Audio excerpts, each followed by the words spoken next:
I have a guy from Australia. Bradley And Chesham is here. Bradley, very welcome to this Nurse Outside the Box. So glad to have you. yeah, no worries. I feel, we're so far away. I feel like I should be upside down, Um, yeah, no, nice to be here. Thanks for inviting me. Yeah. It's 7 a.m., right? I mean, it's really early for you. Yeah, look, I'll be honest. This is probably the latest I've done a podcast. I've done a few recently, and I had to wake up at 3 a.m. And I've got an 18-month-old baby in the house, and my wife is 38 weeks pregnant. So what I've been doing is taking the laptop and going to the car because the car actually has very good insulation. So I've been using it as a studio, and because I've been interviewing people in North America or Europe, and it's just the wrong time for Australia. So yeah, 7 a.m. is like that's a piece of cake. Awesome. Well, it's really fun to have you here, even if it's 7 a.m. I'm curious because you are such an innovator. And the first thing I always love to ask people is, what is it that you're doing specifically in innovation for nurses, right? What are you doing on this earth that makes a difference for nurses? And I think you've done a lot of that. Can you tell us a little more about that? Yeah, look, I think it's important to say that I am a nurse. I still work right now. I work clinically. I'm an intensive care nurse by trade. I've done ICU for about 12 years, but sort of the last 18 months, 2 years, I've been working in an emergency department. So, I do night shifts, I do overtime, I've got a young family. I'm probably just very typical of most nurses. We work hard and we put up with a lot of crap. We work under a lot of stresses. A lot of industries outside of nursing are doing their thing. We're doing our thing. And all I've done really is just make a bridge between two. And the other industry that I've really tapped into is gaming, or they do call it spatial computing.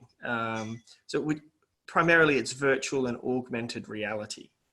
So for people who are not very familiar with virtual reality, it's an ability to, you can either put on a headset or go into a sort of a computing experience that is outside of your normal reality.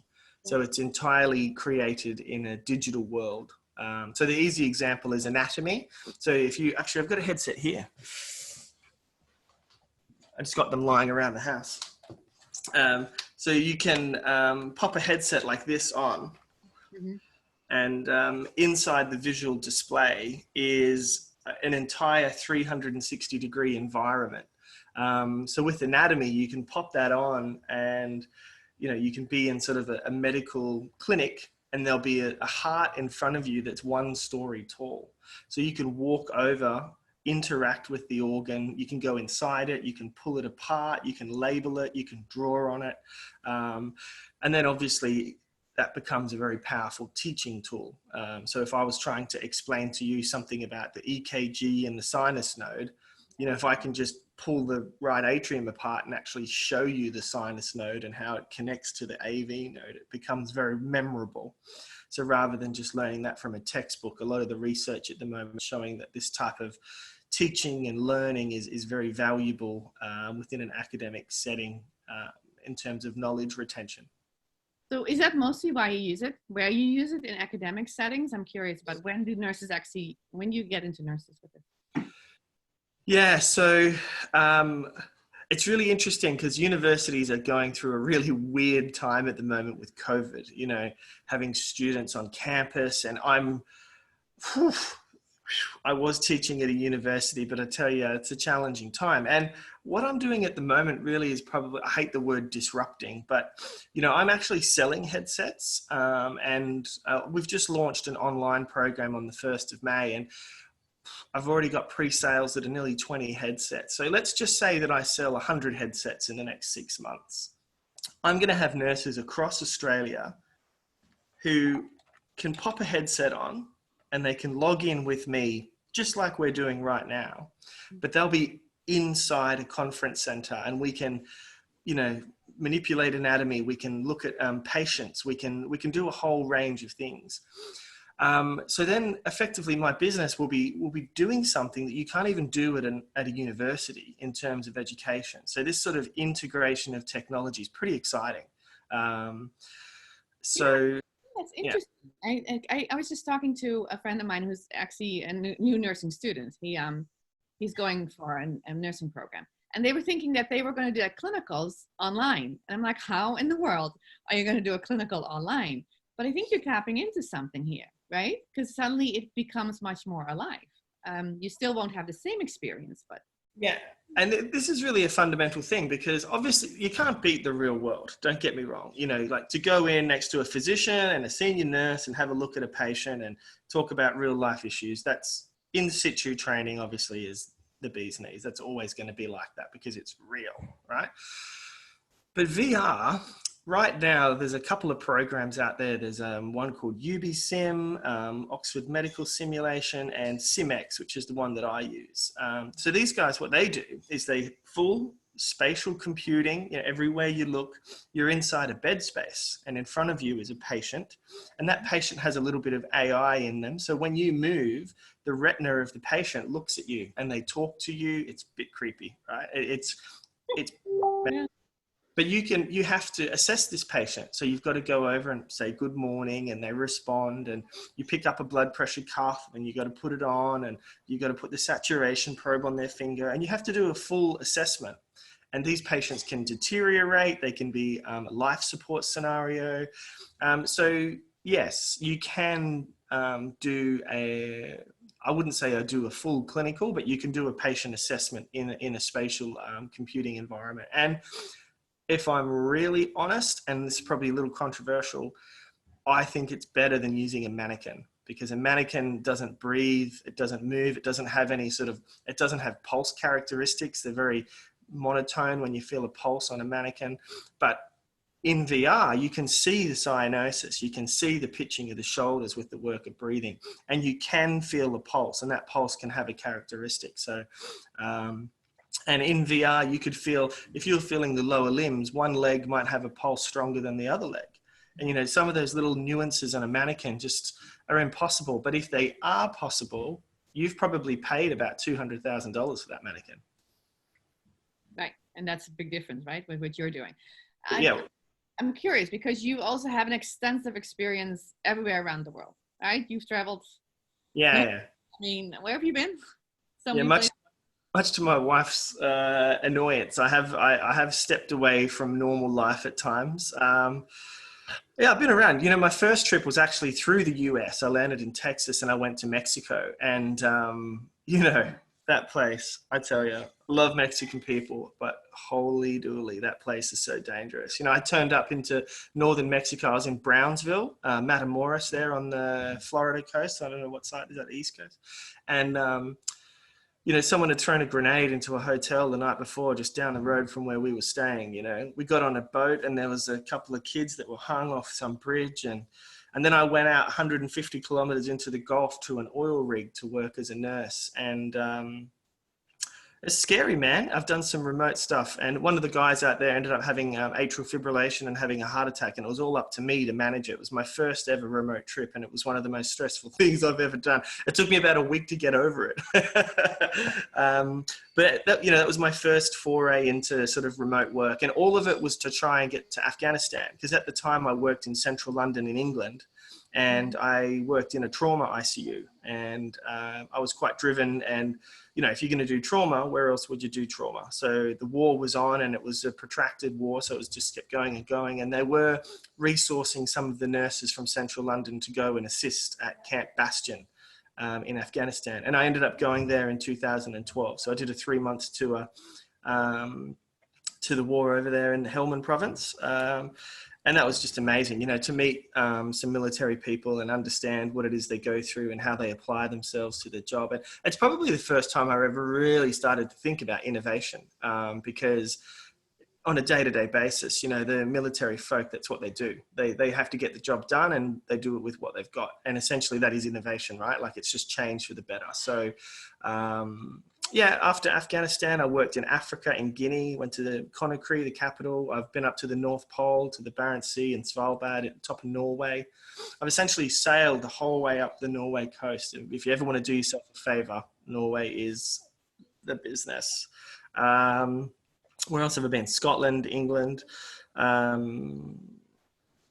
I went to Iraq. I worked in Mosul, not 18 months, probably longer now, 2.5 years ago with the ISIS battle. I was actually there when the city was liberated, which is quite a bizarre time to be there. But by far and away, that was the most dangerous thing I've ever done. Borderline reckless, really. But, we had patients who'd been attacked with chlorine gas, full hazmat suits. I never expected to be looking after patients that have been treated with weapons of mass destruction. So, it was intense. Are you taking that now into the VR world, or do you plan to? I mean, how is this? Because it's going to benefit nurses in Australia only. Are you wanting to bring it further? I'm curious about that. Yeah. No, look, I think the way that I've built my business model originally was to do classroom teaching. So in the 90s, remember the overhead projector a teacher used to use? You put the slide on, yeah? Mm-hmm. So the idea originally was to use virtual reality just like that overhead projector. So you're in a classroom, you might have 10 or 15 people, and you could be talking about the heart. I'll just use that again as the example. But rather than turning the lights down and projecting this light onto the wall, the user has to stand up and put the headset on and be immersed inside the content. So it's the same principle, educational tool. But what I found is people really like this VR, and it is, I wouldn't say it's a frontier technology in nursing because it is around, but it's definitely new and not a lot of people understand it, let alone use it. So my challenge was, how do I scale this? How do I grow a business when I've got so much education to happen before I can actually start doing the lessons? So I thought about building an online business, which I've done. So from the 1st of May, essentially now I've built like an e-learning platform that people can subscribe to. And on that platform, we have podcasts. So I interview people related to virtual reality. I deliver video tutorials that are built around VR and 360-degree video. And we do research dissemination. So I talk about papers that are being published that are of quality. I interview the authors and I provide a written summary of the research to help people digest it. So, last week I did a trial in a university in Taiwan. Tomorrow morning, I'm actually waking up earlier at 5 a.m. and I'm putting my headset on. So I'll be putting this on, and I'm going to be having an interview with somebody in the US in VR to talk about how their university can use VR. So at the moment, it does feel extremely global. And because of the technology, it really feels like a small world rather than being a big challenge. Well, I was thinking that, right? I've been to remote areas as well. And it is one thing to just bring, because a lot of these remote areas do have access to at least a phone or computer, right? And I don't know how you have VR technology, what do you need with it? But it is kind of interesting that you can bring a headset or send this headset somewhere and you suddenly have access in a very different way, right? Versus having to bring students to the United States or to Australia to learn more. You can do a lot of education that way. Yeah, so I'm about to do a deal here in Australia because obviously Australia is massive, right? From where I am now, I live in a place called Noosa in Queensland on the east coast. Subtropical, the beaches are lovely. But if you head 3 hours west from here, you're borderline desert. The outback's pretty dry, and then you've got pretty much 5 days until you get to the west coast. It's huge. So there's a lot of need for remote learning, remote capacity for education within healthcare. And, the hospital that I'm working with, they're going to buy a couple of these headsets. There's no extra cords, right? And they put that on there. I put my headset on here. So we're thousands of kilometers apart, but we can assess the same patient standing next to each other. So yeah, really cool. Yeah. Suddenly you have even I can imagine the future, right? Even having nurses with an extreme amount of expertise in a certain area, right? Suddenly be able to teach. Yes. Across thousands of kilometers, right? I mean, I think that's so. Post-COVID, one of my, I don't know what you call it, like goals, I suppose, is, because I have, I'm also a registered nurse in Papua New Guinea, just north of Australia, which is, so I've worked up in Papua and I've been scuba diving up there, and that country has a little piece of my heart. Those people are just unreal. That it's just, it's an amazing place. And it's my goal. So after COVID, I'd really like to go over there and take 1 or 2 headsets and then come back home again. Because once they have a headset right, then they're linked in. So if you can go to a developing nation, give them a headset, then immediately they have access to high quality training whenever they want. They can log in live and speak to me or speak to an expert and get training about, I don't know, skin and pressure management and or ventilation for COVID. Immediately they put the headset on, they can get access that they don't really otherwise have. They can do Zoom, but it's not very experiential. It's not immersive. I can't give you a 3D object and describe something to you. So the capability is very exciting at the moment. And yeah, I'm looking forward to seeing how the industry reacts to the technology. Yeah, I'm curious too. Where do you see it going for nursing, right? Where do you see nurses going? You're such an innovator in general, both in VR and in general. What do you think are the new things that are coming up for nurses? Yeah, look, there's a lot of talk about design thinking and systems, and I think just generally talking about innovation is coming or is already here. Like there's people like you doing this type of thing. So I think innovation in itself will become a part of postgraduate studies, integral within hospitals. It's always the dollar sign. It's really hard to get past. Businesses always have the dollar sign first.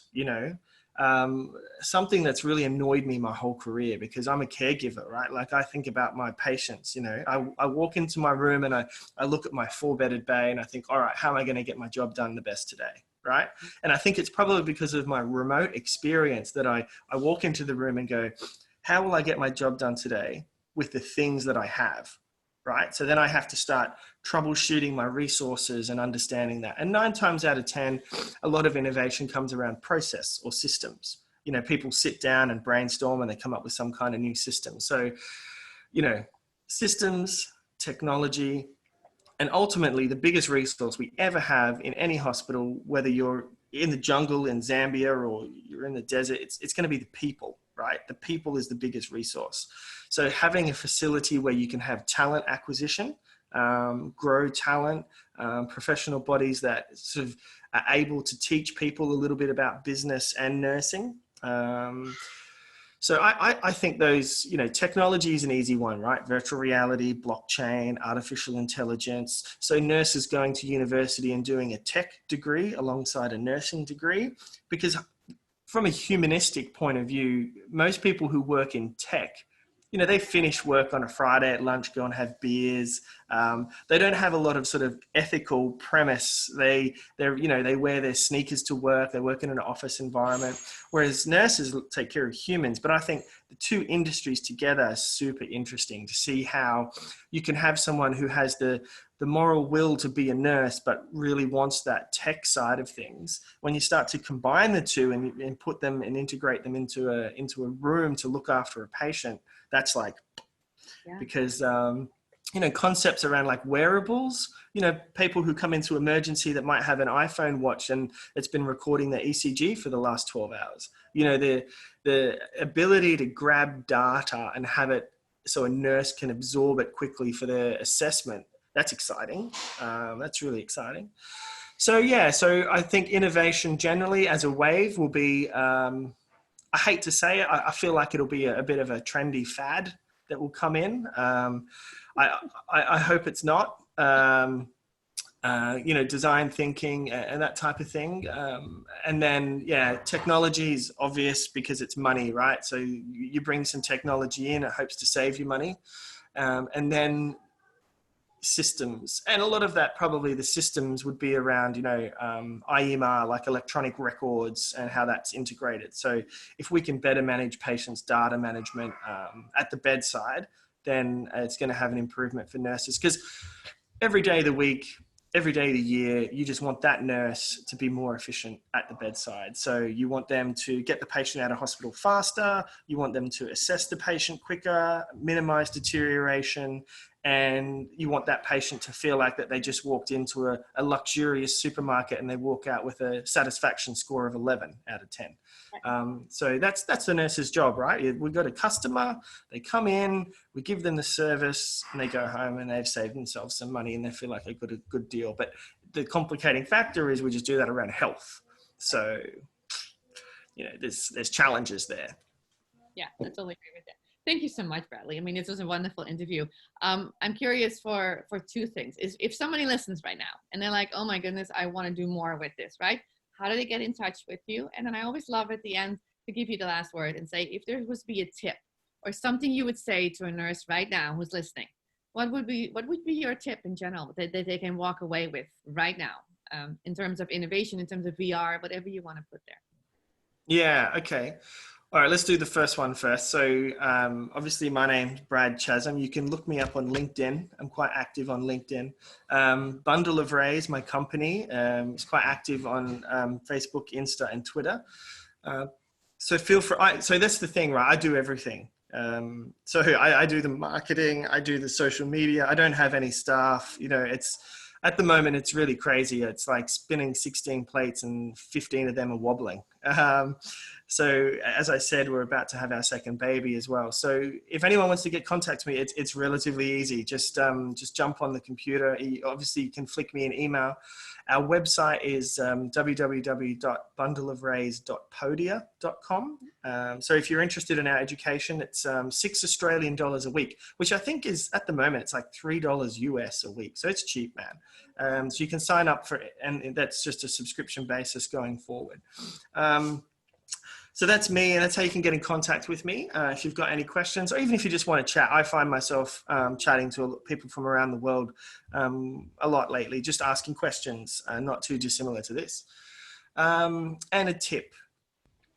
My tip generally is when when you're at work and because this is the innovation thing, right? Like you have a good idea, but how does a nurse get a good idea to become a thing? How does it change practice? You know, what I'm trying to do is change the industry, and I think I'm half mad for trying. But if you just had a good idea and you go to work and you just want to do something, you know, just stick with it.